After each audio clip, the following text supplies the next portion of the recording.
Coming up, check this out.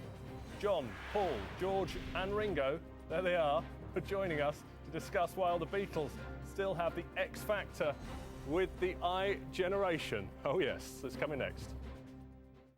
OK, Adam, thank you. Bit of a gear change because after years of wrangling, the Beatles' back catalogue is finally available to download on iTunes. But will it dominate this weekend's charts, and what sort of a boost will a Beatles-themed X Factor this evening prove for sales of arguably the world's biggest pop band? Well, joining us are four men with a bit of a vested interest in that: John, Paul, George and Ringo, otherwise known as Kev, Mikey, Joe Hello. and Harry here. Hello. They are the faBBeatles tribute act. Good morning to all of you. Morning. Harry, I'll start with you in the end. You're sort of clued up on this iTunes thing. It's been a while getting there. There's been big rows between Apple and Apple Core over getting these tunes on. Now it's finally on iTunes for 99p a song or whatever. Do you think Beatles fans actually care? Yeah, I think it's a victory for Beatles fans everywhere, you know, and music lovers everywhere. I mean, it's 30 years dispute nearly, isn't it, now? So it's good that they've actually got together and got it organised. But Joe, if you're a Beatles fan, presumably you already own the stuff anyway. Yeah. Are they really going to pay another £5-6 to buy every album on iTunes? Yeah, I think so. I think sort of Beatle fans are collectors, really. All the remastered stuff's come out, so yeah, it's just a new generation of Beatles. But you think people will actually pay again to own stuff, to put stuff on their iPod that they've already got on their iPod? 100%. Yeah, I think so, yeah. I think it's such a big thing. Yeah. Mikey, what's going to drive it then? Do you think the reissues are going to need to come out to drive it? You know, The digitally reissues remastered are and a big thing. I mean, I don't know if you've heard them. They are completely different. You hear a lot more sounds that you haven't heard in the originals. Well, I think heard is the quite... Let It Be remix. That was rubbish. Oh, I love that. I thought it was brilliant. The solo was much better. What I That's think like blasphemy for Beatles fans, that. What I thought was quite I preferred the Phil Spector one. I thought it was Really? No, it's not horrible effect. I like Phil Spector. No, don't just But what I think is quite exciting now is that the Beatles can get back in the charts, basically. If Hey Yeah. Jude might be #1. I mean, that'd be awesome. Well, Kev, that's the point, isn't it? They could be back. I mean, they were saying potentially the Beatles could fill the top 5 again. Is that something you're excited about? Yeah, it's great, and obviously, you know, Beatles being back in the news is good for us. We'll be busy. We're busy anyway, but you know, get the price up. Is there still all about money. Is there still an appetite for the Beatles, though? I mean, 50 years on. Yeah, definitely. Yeah, I mean, it covers all age ranges, you know. So, you know, it's good songs, good music. Basically, if you think they released all this stuff on vinyl nearly 50 years ago, and it's now sort of gone through each generation of CD, tape, mini disc, all that, and now it's on the internet, available to everyone.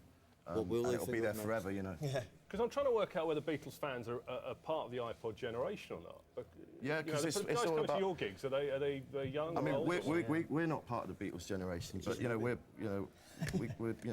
massively into the Beatles. Yeah, grew up with and hopefully my kids and the kids after that will be as well, you know. Yeah. It's going to cross onto the X Factor tonight. A lot of X Factor acts doing Beatles tracks. So I know I know you've got your sort of hands up in horror over the X Factor, but at least it I gets love the Beatles tunes back on there, doesn't it? Yeah, definitely. Yeah, I think it's good for that. Yeah.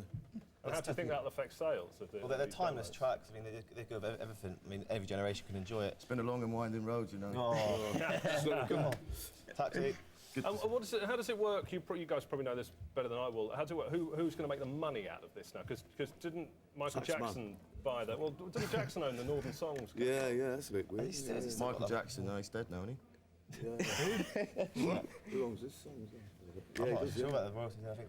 So are the Beatles? Here's the question: Are the Beatles bigger than iTunes? Do they need iTunes to sort of keep the legacy going? Yeah. I think it's an important part. iTunes now. I mean, every kid has iTunes. It's a very important part of music and in the future as well as now.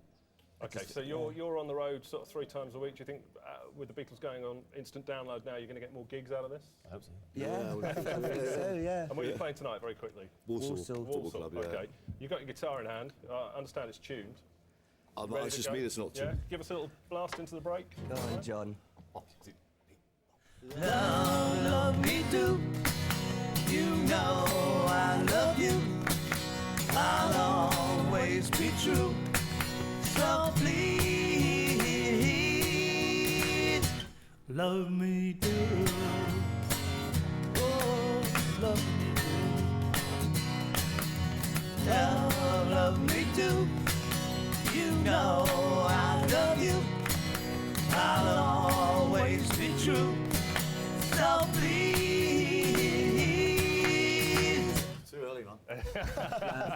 See you tonight, faBBeatles. Thanks very much. Cheers. Hello, Bob.